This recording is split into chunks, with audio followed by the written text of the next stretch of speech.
Boa tarde, pessoal.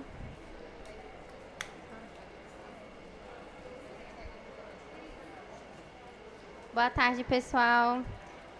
Eu queria dizer, primeiramente, que é uma alegria enorme para mim estar abrindo esse painel. A gente vai falar sobre integridade da informação e o nome do painel é Enfrentar a Desinformação sobre o Clima, o papel do jornalismo e a sua sustentabilidade. Eu queria destacar, que é a primeira vez que a presidência da COP coloca a integridade da informação como uma das pautas principais da agenda, né? Então, hoje, no dia 13, a gente está, justamente é um dia para a gente fazer esse debate. Então, eu queria dizer que eu estou muito feliz com isso, com essa mesa aqui, agradecer, a parceria do Repórter Sem Fronteiras e da Associação de Jornalismo Digital, que foi quem, junto com o consórcio, fez esse painel. Então, um bom painel a todos.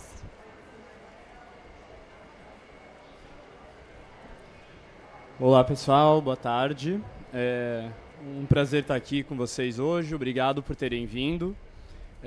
Meu nome é Stefano Wróblewski, eu sou diretor executivo da Infamazônia e conselheiro da AJOR, a Associação de Jornalismo Digital Brasileira. Como a Rafaela estava comentando, o tema da integridade da informação, ele entrou na agenda de ação da COP pela primeira vez em 2025, por uma iniciativa da presidência brasileira da COP 30. A conferência passa a reconhecer a desinformação climática como uma ameaça central ao cumprimento das metas globais. Os alertas do IPCC reforçam que campanhas coordenadas de desinformação minam o avanço das políticas climáticas. Antônio Guterres destacou que essas campanhas vão da negação explícita da crise ao greenwashing e ao assédio a jornalistas. As narrativas imprecisas, elas comprometem a proteção da biodiversidade e as políticas de adaptação climática. A situação ela ainda é agravada por uma grande lacuna de informação entre a produção científica e o público em geral. Os países do sul global são especialmente afetados por isso, por terem menos acesso a fontes confiáveis. Então, é nesse cenário que é crucial aproximar a ciência da sociedade por meio de comunicação qualificada. O jornalismo ambiental, em especial o de mídia local, é uma peça-chave para traduzir conteúdos complexos em linguagem acessível. Ao investigar a exploração de recursos e seus impactos sociais, econômicos e políticos, jornalistas tornam visíveis danos que são ocultos. Ao mesmo tempo, eles apresentam soluções e garantem acesso a informações confiáveis para cobrar governos e mobilizar ações. Especialmente na Amazônia, jornalistas e veículos enfrentam desafios logísticos e desigualdades de acesso a tecnologias. A fragilidade financeira do jornalismo local independente limita um ecossistema de mídia diverso e abre espaço para mais desinformação. A COP30, então, acontecendo no Brasil, é uma chance estratégica para pautar essa agenda e defender o direito à informação plural e independente. E com isso, com essa abertura, eu passo a palavra para Emmanuel Lenin, embaixador da França no Brasil. Por favor, embaixador, você poderia nos contar um pouco sobre as ações da França de enfrentamento à desinformação climática? Muito obrigado e boa tarde a todas e todos. Desculpe-me, meu português não é muito bom. Esse tema para a França faz todo sentido, é importante. É importante participar desse evento sobre a importância do jornalismo para garantir a integridade da informação sobre o clima. Ontem nós adaptamos a declaração sobre a integridade da informação sobre o clima. Esse tema reunia três eixos fundamentais para a diplomacia francesa. Primeiro, a proteção do meio ambiente. A COP30, que acontece agora, é duplamente simbólica. Ele ocorre 10 anos depois do Acordo de Paris, que foi um marco fundamental nas negociações climáticas.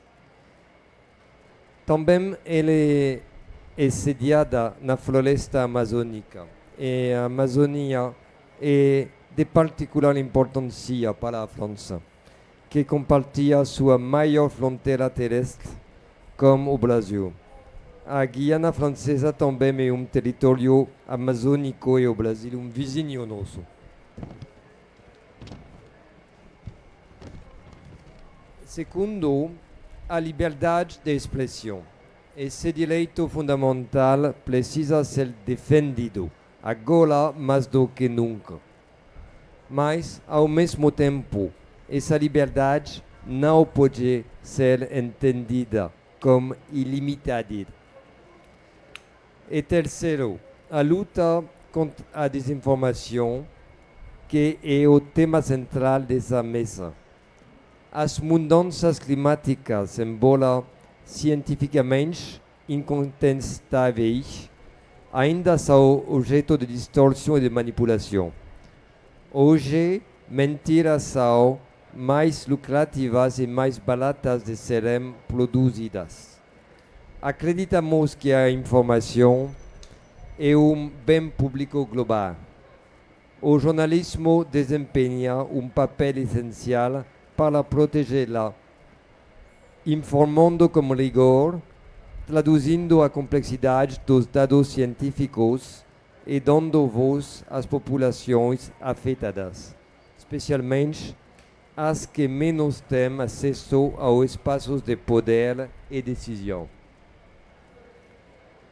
Esses três temas são prioridades da parceria entre a França e o Brasil.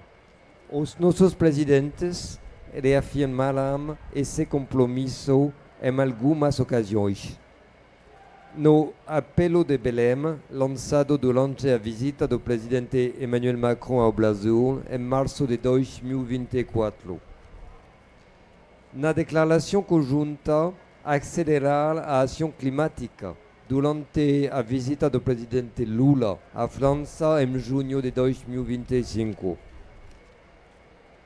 E durante a cúpula dos líderes que ocorreu na semana passada no prelúdio dessa COP. No discurso do presidente Macron, ele reafirmou a importância de proteger a ciência livre e independente. Compartilhamos com o Brasil e outros países o compromisso de garantir que o debate e as ações climáticas se apoiem em fatos e não em manipulações, em ciência e não em rumores, em ética e não em interesses políticos ou econômicos. No âmbito multilateral, a França aderiu à iniciativa lançada pelo Brasil no G20 para a integridade da informação sobre a mudança do clima. Também temos o prazer de contar com o Brasil entre os membros da Parceria para a Informação e a Democracia. E para fortalecer essa dinâmica coletiva, a França organizou uma conferência internacional sobre a integridade da informação no âmbito do Fórum de Paris pela Paz no final de outubro. Além disso, em dezembro, a França sediará pela primeira vez todos os cientistas do IPCC em Paris para um grande encontro que será a oportunidade de reunir todos os países que estão prontos para perpetuar um financiamento visível e sólido para apoiar o trabalho científico. No âmbito bilateral, por fim, a França e o Brasil atuam juntos em algumas frentes. A França trabalha com o Ministério da Educação e a SECOM para promover programas de educação mediática no campo ambiental. E apoiamos também a sociedade civil, por exemplo, a Ablagi, sobre a proteção dos jornalistas, ou a Agence France Presse, que treinou recentemente 75 jornalistas na luta contra as fake news ligadas ao clima e à COP30. Gostaria de agradecer de novo o consórcio interestadual Amazônia Legal, a RSF e o AJOR, e a todos os jornalistas que, com coragem, investigam, questionam, informam, muitas vezes enfrentando riscos pessoais e pressões institucionais. Seu trabalho é indispensável para que nós possamos viver em sociedades democráticas e livres. Desejo a todos, todas, uma ótima discussão e muito sucesso no COP. E muito obrigado.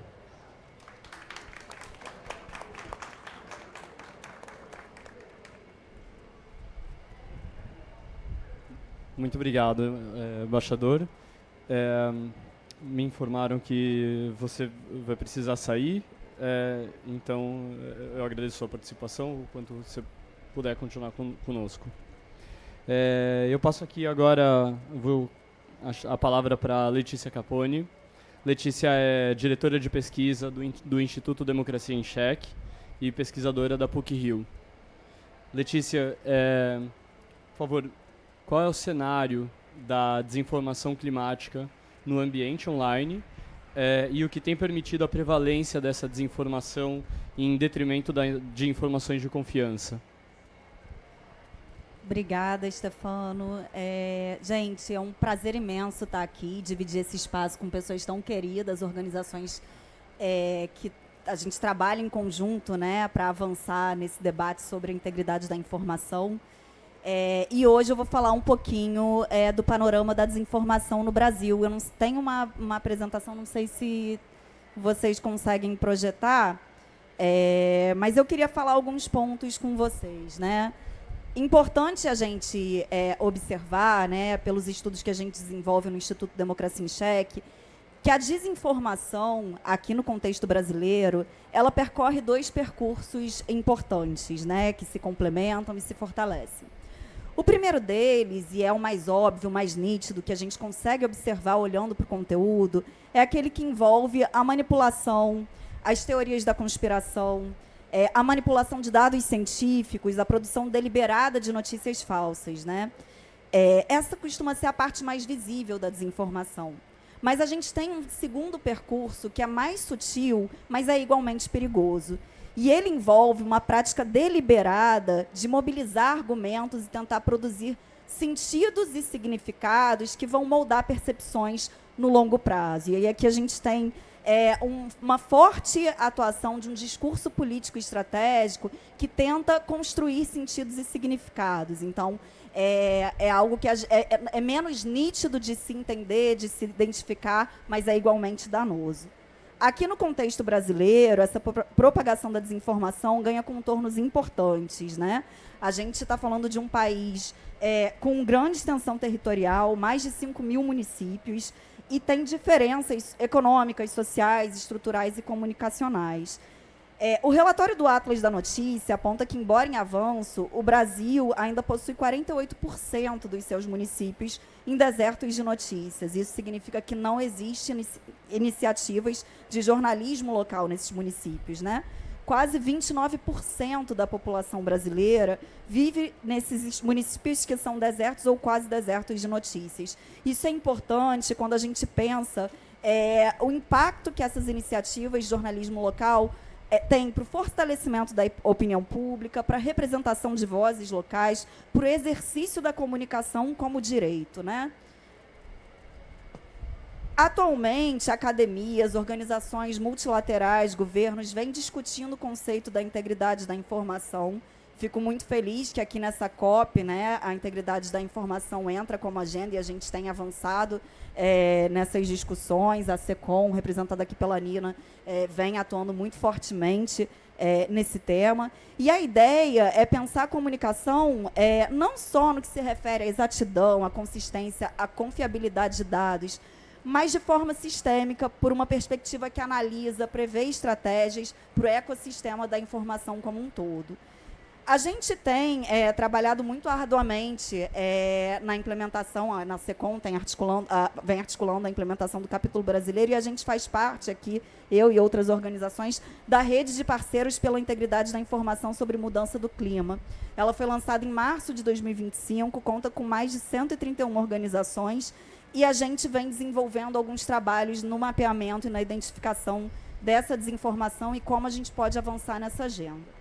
Uma das atividades que foi desenvolvida pela rede foi um processo de escuta com as organizações membros, a partir de perguntas orientadoras, né, que tentavam entender dinâmicas e cenários da desinformação aqui no Brasil e dos outros temas que norteiam as discussões da rede de parceiros. Esse fluxograma que vocês estão vendo, especificamente, vai tentar entender como a desinformação climática opera no contexto brasileiro e como a gente pode enfrentar.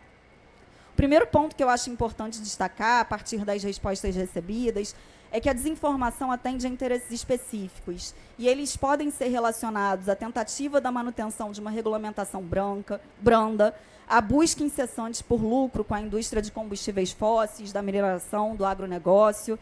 E esses interesses também ficam muito evidentes quando existe a busca por implementar políticas desenvolvimentistas que são rentáveis para alguns setores, mas que não têm como preocupação primordial a preservação do meio ambiente.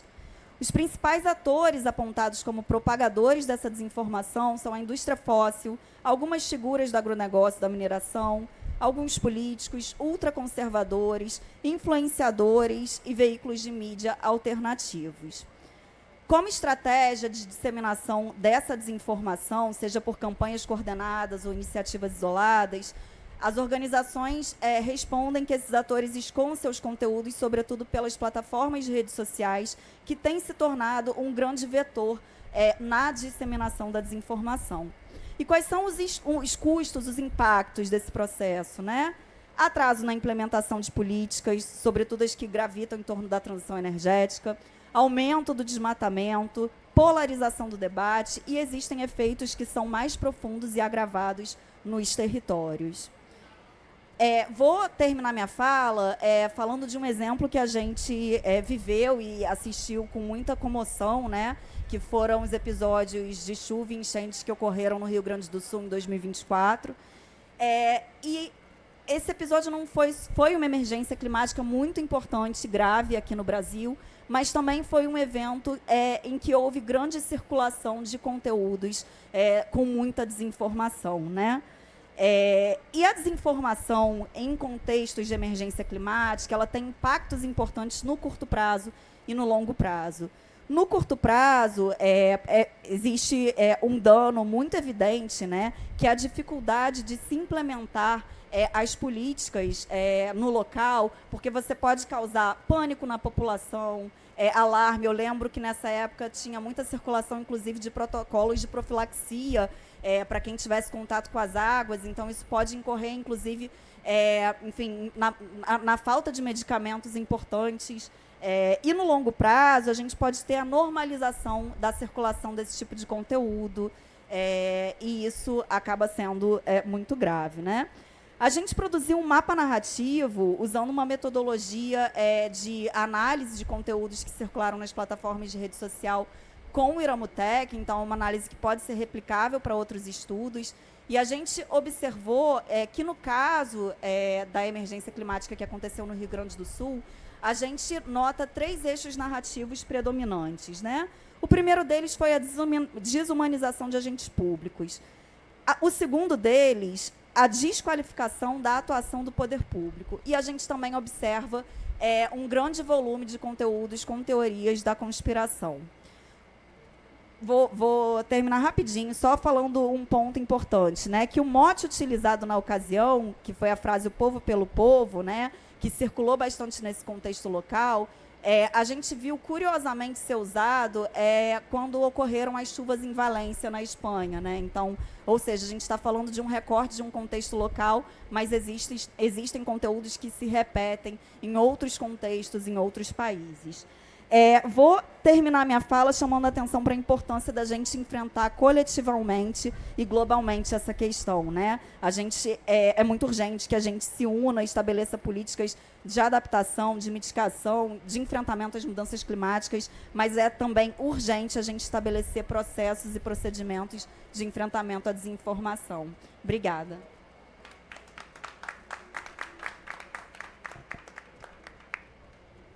Obrigado, Letícia. Agora eu vou chamar a Bia Barbosa, que é... Não, a gente estava aqui... Desculpa, gente. Na verdade, eu vou chamar a Nayara Lessa, que é a secretária de comunicação do Acre, e ela é representante aqui no consórcio interestadual da Amazônia Legal. Nayara, por favor, que desafios que o poder público tem enfrentado em torno dessa agenda? Boa tarde, pessoal. É um prazer muito grande estar aqui com vocês, uma alegria, agradecer mais uma vez à equipe aqui do consórcio, que tão gentilmente organizou esse debate, esse tema tão importante para a gente sempre estar conversando e aprendendo um pouco mais. Para quem veio lá das barrancas do Rio Tarauacá, de fato é uma alegria muito grande estar aqui com vocês, com pessoas tão bem intencionadas e influentes a respeito desse tema. Bom, no Acre a gente enfrenta muitos desafios, a começar pelo tema de que as pessoas sempre questionam, né? E o Acre existe? Todos vocês já devem ter visto alguém falando sobre isso, e sempre que a gente às vezes encontra alguém de um lugar distante, sempre fala assim: nossa, mas eu nunca conheci ninguém do Acre, você é a primeira pessoa. Então, a desinformação ela começa com esse estigma a respeito do estado do Acre. Mas o estado do Acre existe, é um estado em crescimento, em potencial, e o desafio que a gente enfrenta muito dentro da comunicação pública é que as pessoas, de fato, tenham conhecimento do poder da comunicação. Para vocês terem uma ideia, na realidade em que vocês vivem, que moram, acredito que a grande maioria no sul, sudeste, centro-oeste do país, a internet tem sido um importante meio de comunicação para todos nós. Mas, sobretudo no Acre, a gente ainda tem um meio de comunicação que ele tem se sobressaído diante de todos os outros, que é o rádio. Alguém deve dizer assim: ah, mas o rádio é do tempo dos primórdios. Para a gente, essa realidade ela é muito presente. Para vocês terem uma ideia, hoje no estado nós possuímos 9 rádios públicas, ainda temos o sinal AM, e o rádio ainda é o principal meio de comunicação nas comunidades, nas mais de 700 comunidades isoladas que nós temos no estado do Acre. Para vocês terem uma ideia, na época da pandemia, nós recebemos vários questionamentos, várias informações pela rádio dos nossos ouvintes, de que elas só ouviram falar da pandemia por meio da rádio. Então, para vocês terem uma ideia do tamanho da importância desse veículo de comunicação para o nosso estado. E combater essa desinformação climática não é apenas a gente desmentir essas informações erradas, mas é a gente plantar todo dia dentro da comunicação pública aquilo que é correto, né? Nós sempre costumamos falar, o nosso governador também sempre diz isso, de que onde existe comunicação, existe democracia. Então, esse é uma lei que nós absorvemos para nós no governo do estado do Acre, para que a comunicação pública ela alcance quem, de fato, ela precisa alcançar. E nós temos essa realidade, essa dificuldade, mas eu acredito que tudo isso nós temos superado muitos desafios. E eu encerro dizendo, queria convidar vocês para assistir um vídeo bem bonito do nosso estado, mas ele é longo, 4 minutos. Eu vou convidar vocês depois para acessarem os nossos canais oficiais, o YouTube do Governo do Estado do Acre, e dizer mais uma vez que é uma alegria muito grande estar aqui com vocês, aprender com as experiências e convidá-los também a conhecer o nosso estado. Nós estamos de portas abertas para que, quando vocês queiram fazer qualquer trabalho, nos procurem, que a gente tá lá para receber a todos com muito carinho e com a mesma empolgação que o povo paraense está recebendo essa COP. Muito obrigada.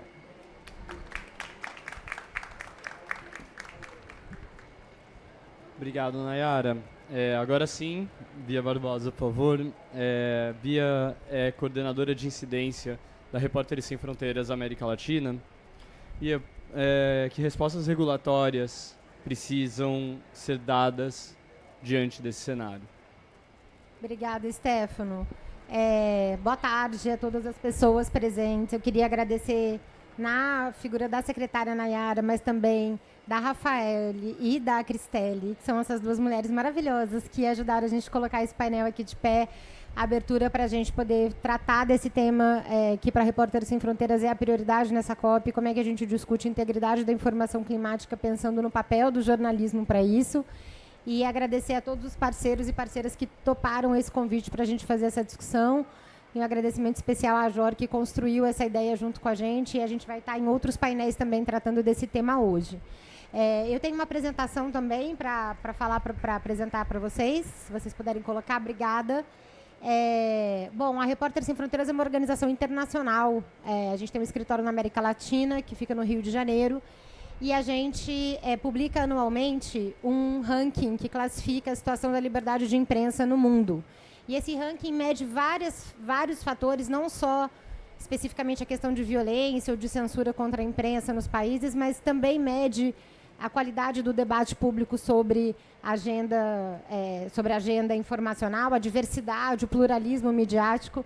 E a gente vê que o mundo ele é muito mais vermelho, no sentido dos países em que há restrições e dificuldades para o exercício da liberdade de imprensa, do que verde, né? Onde a gente tem poucos países em que essa situação é favorável e propícia. O Brasil está numa situação em que a gente diz que há desafios para o exercício da liberdade de imprensa, para o trabalho dos jornalistas e comunicadores populares, ocupando a posição 63 de 180 países que são medidos anualmente. A gente não vai falar muito desse tema aqui, mas eu queria rapidamente mostrar. Esse é um mapa que a Repórteres Sem Fronteiras lançou na semana passada, dando visibilidade a 30 jornalistas que representam a luta por informações livres sobre meio ambiente em todo o mundo. A gente destacou aqui o papel de 3 brasileiros nesse processo, mas a gente conta a história nesse documento dessas 30 pessoas que estão sendo ou perseguidas, ou ameaçadas, ou criminalizadas por estarem fazendo coberturas ambientais e enfrentando a desinformação, né? E a ideia justamente desse debate é a gente entender como é que o jornalismo pode e é fundamental de ser sustentável, equilibrado, plural e diverso para fazer frente à desinformação climática. Mas aí eu queria... A gente lançou 2 relatórios sobre isso, inclusive, Nayara, eu vou te dar um depois, e eu queria já aproveitar aqui para deixar um com o embaixador também, embaixador, uma cópia desse relatório, e uma pesquisa que a gente lançou junto com a Jor, que mostra o quanto que a mídia ficou submersa nas enchentes do Rio Grande do Sul, mas não só submersas em desinformação, mas também na sua resiliência, na sua capacidade de seguir produzindo informação num contexto bastante adverso, em função de ter tido seus parques gráficos, de ter tido as suas redações e de não ter uma própria capacitação para cobrir mudanças climáticas. E aí eu queria trazer um aspecto que para a Repórteres Sem Fronteiras é central e dialoga com a fala da Letícia em relação ao quanto que o ambiente digital se transformou num espaço muito propício para a circulação de desinformação climática, que é o quanto que as plataformas digitais e os sistemas de recomendação e moderação de conteúdos feitos por inteligência artificial revolucionaram a forma como a gente acessa a comunicação, como a gente produz conteúdo. Principalmente quando a gente fala da inteligência artificial generativa, esses sistemas podem ser facilmente utilizados de maneira abusiva por atores, né, políticos e econômicos maliciosos que procuram influenciar o debate público para distorcer fatos, para manipular fatos, para criar fatos. E isso é muito frequente quando a gente fala de mudanças climáticas, né? Aqui tem alguns exemplos só exatamente da desinformação que circulou durante as enchentes do Rio Grande do Sul e quanto que o jornalismo foi fundamental para informar a sociedade naquele momento e difundir a veracidade, dizer que aquelas informações, muitas delas eram criadas por inteligência artificial, e a importância que isso teve para a população ser bem informada nessas condições. Então, a gente tem uma preocupação porque, além de distorcer fatos, criar fontes, essa desinformação climática pode minar a confiança no debate público em geral. Então, a sociedade desconfia não só daquela imagem, daquele vídeo ou daquele post, ela passa a desconfiar de absolutamente tudo. E quando a gente desconfia de absolutamente tudo, a gente passa a desconfiar, inclusive, do jornalismo, e a gente passa a não acreditar em mais nada, né? E isso é o maior risco que a gente tem para as democracias, para a tomada de decisão, para a decisão do voto de cada eleitor nesses momentos. E por isso, a Repórter Sem Fronteiras tem atuado aqui no Brasil e em outros países também, numa agenda muito forte para regular as plataformas de redes sociais e os sistemas de inteligência artificial. A gente lançou uma campanha esse ano que é Defenda o seu direito de ser bem informado. Então, vamos regular a inteligência artificial para a gente ter acesso à informação de qualidade e para que a desinformação em massa não se torne, né, uma arma de destruição das nossas democracias. E aí, para terminar, para a gente pensar por onde poderia ir essa agenda regulatória que favorecesse o enfrentamento à desinformação climática, a gente precisa ter, primeiro, transparência algorítmica, né, em relação a como esses conteúdos são distribuídos e recomendados pelos sistemas de inteligência artificial nas plataformas digitais. A gente precisa ter aquilo que a gente chama de devido processo na moderação de conteúdos, que é por que uma plataforma está fazendo determinado conteúdo viralizar e por que determinado conteúdo não ganha alcance numa plataforma. Por que a desinformação circula mais do que os conteúdos jornalísticos, por exemplo. A gente precisa garantir responsabilidade, não só dos autores desses conteúdos, mas também das empresas de plataformas digitais, por danos causados por conteúdos pagos e impulsionados. Nada mais justo que se a plataforma ganhe dinheiro com aquele anúncio, com aquela publicidade desinformativa, que causa dano para o meio ambiente, que ela também seja corresponsável, além de quem pagou para aquele conteúdo circular, né? Que a gente garanta algum tipo de responsabilização para quem circula conteúdo claramente manipulado e desinformativo que confronta os consensos científicos sobre a agenda climática. A gente precisa responsabilizar quem usa e distribui conteúdos baseados em deepfakes produzidos a partir de sistemas de inteligência artificial. A gente viu a quantidade de deepfake, não só aqui na Amazônia, mas também nas enchentes do Rio Grande do Sul, que faziam as pessoas piamente acreditarem naquilo que estava acontecendo. E, por fim, a gente precisa fazer um debate sobre a remuneração de conteúdos jornalísticos utilizados nas plataformas. Existem vários projetos de lei sendo discutidos no Congresso Nacional sobre isso. Um deles é o próprio projeto de regulação da inteligência artificial. E a gente acha fundamental que haja uma valorização dos conteúdos jornalísticos nesse ambiente a partir de vários mecanismos, mas também a partir da remuneração, quando as plataformas utilizam esse conteúdo muitas vezes, usam conteúdo jornalístico para treinar os sistemas de IA, por exemplo, e para distribuir conteúdos gerados por IA sem nenhum tipo de compensação para o jornalismo. Então, a gente fica à disposição para seguir conversando sobre esses temas na sequência, tanto aqui no Brasil, sobre em outros países que a Repórter Sem Fronteiras tem tocado essa agenda. Obrigada.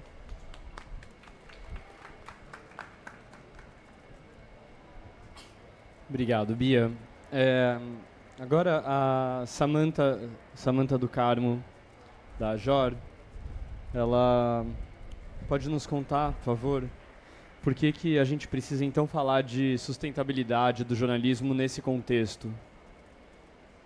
Obrigada, Stefano. Eu também tenho uma apresentação para passar, não? Aqui, ó. Agora? Foi? Acho que foi. Foi? Certo. Não? Fala mais alto, Samantha. Tá.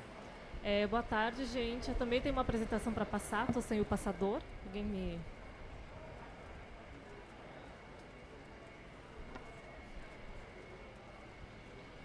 Acho que agora sim, né? Vamos lá. Vocês podem colocar a apresentação, por favor. Eu sou Samantha do Carmo, sou gerente executiva da JOR. Quero agradecer os painelistas, agradecer o Consórcio Interestadual da Amazônia Legal por o espaço para a gente debater esse tema tão importante. A JOR é uma organização que representa mais de 150 veículos de jornalismo no Brasil inteiro. Esses veículos são majoritariamente fundados por jornalistas, dirigidos por jornalistas de forma independente, cobrindo pautas como meio ambiente, mudanças climáticas, ciência, questões de gêneros, entregando informação específica para populações periféricas, negras e esses demais temas que são um pouco difíceis de serem vistos na mídia generalista nacional. Eu espero que vocês reconheçam alguma das nossas associadas nesse hall. E a JOR tem feito um trabalho de pesquisa e diálogo constante com essas associadas e com os parceiros nacionais e internacionais que trabalham na área de fomento ao jornalismo para levantar um diagnóstico, entender a situação do ecossistema de jornalismo no Brasil. E é com base nessa produção de conhecimento que eu vou falar um pouco por que é importante a gente discutir a sustentabilidade do jornalismo se o nosso objetivo é falar de enfrentar a desinformação sobre o clima. Acho que os meus colegas já falaram bastante sobre como a desinformação atrasa a aplicação e a agenda climática de mitigação das mudanças climáticas.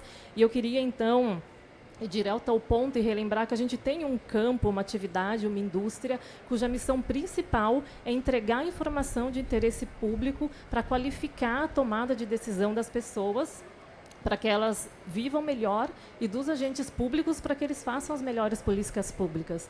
E essa indústria é o jornalismo que tem práticas, processos validados e legitimados há décadas, há séculos, pelo escrutínio da própria sociedade, pelo escrutínio acadêmico, para que o jornalismo continue mantendo a sua função social. Mas, nesse momento em que a importância do jornalismo enquanto produtor de informação de interesse público é tão destacada, qual é a situação do jornalismo hoje? Uma situação de bastante fragilidade, várias fragilidades.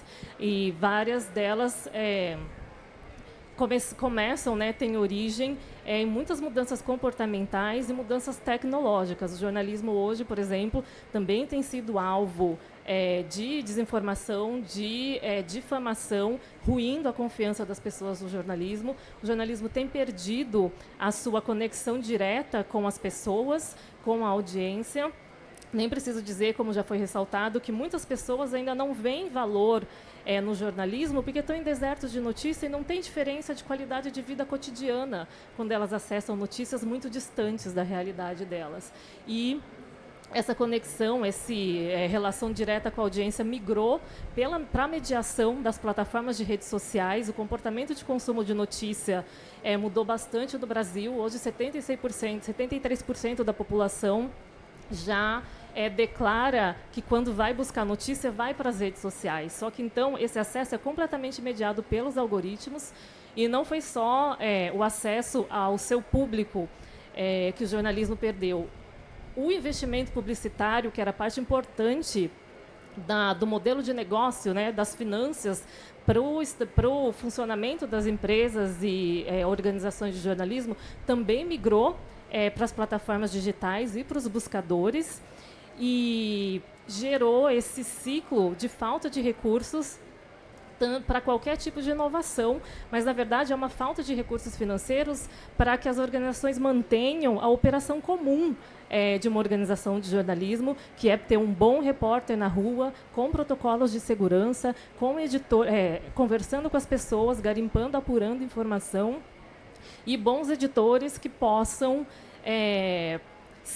construir, conjuntamente essa coleta de informações, garantir a precisão do que vai ser entregue para as pessoas. Então, se até a operação mais comum que a gente conhece está fragilizada por essa falta de recursos e por essas mudanças tecnológicas que têm fragilizado o jornalismo, tem uma camada muito mais perigosa dessa fragilidade, que é, diante de todas essas mudanças comportamentais, tecnológicas e culturais, o jornalismo se vê sem recursos e sem apoio para fazer inovação. E inovação não é maquiagem no jornalismo. Diante dessas mudanças, o jornalismo precisa inovar para construir novos formatos narrativos, para trazer de volta o público que se afastou e para trazer para si o público que não teve acesso ao jornalismo antes. Precisa de inovação para criar modelos de negócios em que eles possam ter fontes de receitas diversificadas, de forma que essa diversificação de receitas garanta os padrões éticos e as políticas de redação em andamento. Quanto mais concentrado, dependente de uma única fonte de receita, mais o jornalismo fica frágil em garantir a sua pluralidade, a sua independência e em mitigar, né, diminuir os vieses que podem surgir dessa dependência. Então, também é preciso inovar em modelo de negócio para que essa diversidade de receitas garanta a pluralidade, a independência editorial e os bons protocolos éticos da produção de informação de interesse público. E outro setor, por exemplo, quando a gente fala de inovação, é construção de comunidade. Diante dessa mediação dos algoritmos, é fundamental para o jornalismo hoje conseguir desenvolver tecnologias, e aí estou dizendo desde tecnologias sociais até tecnologias mais, vamos dizer assim, hards, que a gente conhece, para que a distribuição de conteúdo seja feita de outra forma, a romper essa barreira de dependência com as redes sociais. A JOR foi ponto focal ao longo desse ano, do eixo 3 de sustentabilidade do jornalismo da rede de parceiros pela integridade da informação, e a gente reuniu algumas recomendações para a sustentabilidade do jornalismo junto com os parceiros. Uma delas, elas partem dessa conclusão de que recuperar a indústria de jornalismo não é uma pauta setorial, é fundamental para garantir a saúde e a qualidade da nossa democracia. E, enfim, aqui, por isso que a gente fala sobre políticas públicas, a necessidade de políticas públicas para o fortalecimento do jornalismo de interesse público. E é isso, gente. Quero agradecer e espero que a gente possa conversar um pouco sobre esse tema. Obrigada. Obrigado, Samantha. O embaixador precisou sair aqui para um outro compromisso, então ele pediu para agradecer a presença de todos aqui na mesa. Agora eu vou chamar finalmente Nina Santos, que é a secretária adjunta da Secretaria de Políticas Digitais da SECOM, da Presidência da República. Nina, o Brasil liderou uma declaração de 12 países lançada ontem na COP30, que afirma a importância da integridade da informação climática e chama os governadores a implementar medidas concretas sobre o tema. Como que a gente tira essa declaração do papel? Bom, boa tarde a todas e todos. Prazer estar aqui com parceiros de longa data. Queria começar agradecendo especialmente ao Consórcio Interestadual da Amazônia Legal por abrir o espaço para esse evento, a Repórteres Sem Fronteiras, a AJOR, por terem trabalhado aí na organização desse papo aqui. E, justamente, Stefano, eu queria reforçar a importância dessa declaração que foi lançada ontem, já assinada por 12 países, e que é uma declaração que marca, eu acho, esse momento que a gente está vivendo aqui na COP30, que é um momento em que as discussões sobre a capacidade de ação, sobre a ação climática, passam a considerar a questão da informação de qualidade como um eixo central. Eu acho que essa é uma das grandes viradas que a COP30 está oferecendo, é o fato da gente conseguir não apenas ter incluído a integridade da informação na agenda de ação, mas na própria programação da COP, nos debates que estão acontecendo, nos discursos de grandes autoridades, incluindo o discurso do próprio presidente Lula, a gente vê a defesa da necessidade da gente pensar em estratégias para ter informação de qualidade como um pilar essencial para a gente ter capacidade de agir frente às mudanças climáticas. E eu queria também ressaltar aqui que não apenas a gente teve aí a assinatura já de 12 países nessa declaração, mas a gente teve também um apoio essencial, a colaboração essencial da Repórteres Sem Fronteiras na elaboração dessa declaração, trazendo justamente o fortalecimento da pauta do jornalismo como uma pauta essencial para esse debate que está colocado ali. E eu acho que isso mostra o quão concreta é a discussão sobre o combate à desinformação. A gente não está falando de uma discussão genérica, etérea, que fala só do mundo digital, que é desconectado do nosso mundo social, muito pelo contrário. Ela é uma discussão que tem efeitos muito concretos na vida das pessoas. Não se trata de um debate restrito ao mundo digital. E a gente precisa, para avançar nessa construção desse ambiente informacional com integridade, pensar também para além do combate a conteúdos nocivos. Muitas vezes, quando a gente fala de combate à desinformação, a gente está falando de conteúdos nocivos, de conteúdos desinformativos, de conteúdos descontextualizados, manipulados, mas a gente precisa lembrar que também faz parte do nosso desafio ocupar esse ambiente informacional digital com informação de qualidade. A gente precisa não apenas lutar contra os conteúdos nocivos, mas a gente precisa garantir que a gente tenha informação de qualidade sendo produzida, sendo circulada, sendo consumida e pautando as decisões que as pessoas estão tomando cotidianamente. Portanto, todo esse trabalho de valorização e de sustentabilidade do jornalismo é essencial para a gente garantir que as pessoas possam ter acesso à informação de qualidade. Não basta apenas lutar contra os conteúdos nocivos. Acho que esse é um ponto essencial. E eu queria destacar também que há 2 dias a União Europeia lançou um documento que aponta também para o fortalecimento da mídia livre e independente como um dos pilares do que eles estão chamando de escudo de proteção da democracia. Portanto, a gente está falando aqui não apenas do papel da informação como um direito cidadão, mas a gente está falando da garantia da informação de qualidade como um pilar essencial de defesa do Estado Democrático de Direito. Então, acho que essa é a nossa luta maior, é a partir daí que a gente tem pensado como valorizar o jornalismo e a informação de qualidade. Para terminar, eu queria compartilhar com vocês 2 frentes de ação da Secretaria de Comunicação Social da Presidência da República, a partir das quais a gente tem estruturado esse nosso trabalho de valorização da informação de qualidade. A primeira ação é a ação da Incubadora de Soluções para o Jornalismo Negro, Periférico e Independente. É um projeto de 15 milhões de reais que começa agora a entrar em vigor a partir da Bahia. É um projeto que vai ser executado pela pela Superintendência de Estudos Sociais e Econômicos da Bahia, mas que é um projeto nacional que busca incentivar a busca por soluções estruturais para a sustentabilidade do jornalismo. Trata-se de pesquisa, trata-se de desenvolvimento tecnológico, trata-se de prototipagem de soluções para o jornalismo, pensando, evidentemente, no jornalismo como um todo, mas com foco bastante específico naquele que a gente sabe que é o jornalismo que mais sofre com esse novo contexto digital, que é o jornalismo periférico, que é o jornalismo negro, que é o jornalismo independente, onde também se inclui, evidentemente, o jornalismo ambiental. E a gente também tem atuado muito fortemente numa frente específica de jornalismo ambiental, que está ligada à mesa das medidas cautelares do caso Bruno e Dom.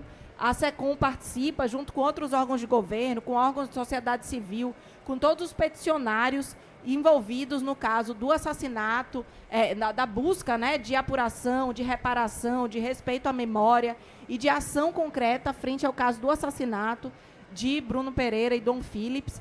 E, nessa frente, a gente tem feito também ações específicas sobre jornalismo. Uma delas foi a consulta pública sobre jornalismo ambiental, lançada no Vale do Javari, para ouvir as organizações que fazem jornalismo ambiental, ouvir as suas dificuldades, os seus desafios e aprimorar a nossa capacidade de construir políticas públicas adequadas para esse jornalismo. E a gente também está trabalhando para lançar uma premiação com o nome de Bruno e de Dom, que seja capaz de valorizar, de reconhecer e de dar visibilidade às iniciativas de jornalismo ambiental e indígena, fazendo com que a gente consiga trazer mais uma vez para o centro do debate essas pessoas que estão na ponta, no cotidiano, nos territórios, na comunidade, sofrendo a cada dia ameaças e dificuldades para exercer o seu trabalho e trazendo para a gente informação para toda a sociedade sobre o que tem acontecido na esfera ambiental. Então, essas são algumas das nossas frentes de trabalho e eu queria ressaltar aqui a frente de valorização e de sustentabilidade do jornalismo, como trouxe aqui Samantha, não é uma frente setorial, ela é uma frente de defesa da democracia, ela é uma frente de defesa da integridade da informação, ela é uma frente de defesa da nossa capacidade de exercer a nossa cidadania. Obrigado, Nina. Muito boas essas colocações, muito importantes essas ações.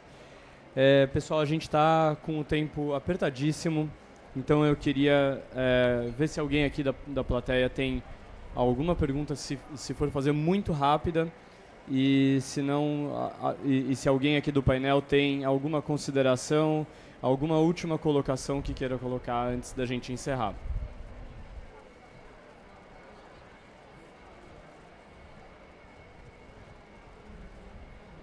Oi, meu nome é Stephanie, eu sou jornalista do Varadouro. Eu queria perguntar para a Letícia como é que a gente mensura ou que impactos a gente pode listar da desinformação quando ela é institucionalizada, né? Então você tem uma defesa de uma agenda de um desenvolvimento sustentável por parte dos governos, ligada à exploração mineral, à exploração do petróleo, e que traz meias-verdades. Então, ninguém vai negar que precisa de justiça social, precisa de justiça climática, precisa de desenvolvimento. A Amazônia é composta de pessoas, mas, né, são agendas que não conversam entre si. Então, como é que a gente mensura esse tipo de impacto? Obrigada pela pergunta, né? Então, isso faz parte desse contexto de um percurso que eu tinha mencionado, né, da intencionalidade de se produzir sentidos e significados. Dentro das categorias que a gente analisa sobre a desinformação climática, existe o cherry picking, que é a escolha enviesada de determinados dados, né? Então, você não conta a verdade completa, que é exatamente isso que você falou. Não dá para negar que, enfim, existem políticas de desenvolvimento que são importantes de serem implementadas, estabelecidas. Só que a partir do momento que você não menciona quais são os impactos ambientais, sociais naquela política, isso tem um recorte, isso tem um viés, né? Então, no longo prazo, a gente tem como impacto a mudança. Você molda percepções mesmo, né? Então, a gente tem trabalhado nessa dimensão, até pensado em realizar pesquisas qualitativas para entender como é que esse debate se localiza nos territórios, como é que estão sendo percebidas determinadas questões. Porque a gente nota, assim, até, enfim, a gente tem recebido relatos que, às vezes, na implementação de políticas públicas, a gente, o governo, enfim, ou quem vai implementar, as organizações, recebem determinada resistência, porque você trabalha toda uma narrativa de que aquela atuação vai trazer algum tipo de dano, então a população local acaba tendo uma resistência, né? Nos últimos tempos, a gente tem observado, dentro da agenda ambiental e dentro das operações, enfim, uma narrativa muito forte contra os agentes ambientais, contra os institutos ambientais. Então, você cria uma resistência a esse tipo de atuação que é muito danosa, assim, quando a gente pensa no desenvolvimento da região e na implementação de políticas fundamentais para aquele local. Obrigado, Letícia. Bia, você fazer uma consideração final antes da gente encerrar? É muito breve, eu acho que é só para dizer que essa conversa que está começando aqui e que já reúne bilateralmente ou trilateralmente algumas organizações, eu acho que ela é fundamental dela continuar. A gente tem outras organizações aqui que trabalham com o tema do jornalismo também presentes na plateia, e acho que a COP foi muito importante a gente poder trazer o tema do jornalismo e relacionar a integridade da informação e sustentabilidade das mídias, e até a questão da violência contra jornalistas nesse ambiente da COP, mas a gente não pode ficar só na COP. A gente precisa aproveitar que essa agenda foi aberta, e eu não tenho nenhuma dúvida que, do ponto de vista do debate internacional, o governo brasileiro vai seguir impulsionando essa agenda, mas eu acho que aqui dentro de casa, nós, organizações brasileiras ou internacionais, a gente precisa manter esse debate vivo, e foi muito importante para a gente poder fazer essa discussão aqui no espaço do consórcio interestadual, porque muitas vezes a gente faz essa discussão no âmbito dos países, e a COP naturalmente nos leva a fazer uma discussão no âmbito dos países, porque é um ambiente, né, de negociação multilateral entre nações. E a gente poder ter aqui a secretária do Acre, infelizmente a secretária do Pará teve um conflito de agenda e ela ia estar aqui com a gente também, mas a gente fazer isso aqui no âmbito do consórcio estadual, acho que abre outras janelas de oportunidade para a gente discutir políticas de sustentabilidade, de proteção, de promoção e de valorização do jornalismo no âmbito dos governos estaduais aqui no Brasil também. Então, queria deixar essa reflexão para a gente pensar e para a gente seguir em contato, e agradecer mais uma vez a possibilidade da gente fazer esse painel. Obrigado, Bia. Obrigado, pessoal. Muito obrigado por hoje. E seguimos então em conversa, seguindo pela reflexão, como o Bia estava falando, para a gente agir em relação à integridade da informação climática. Obrigado, gente.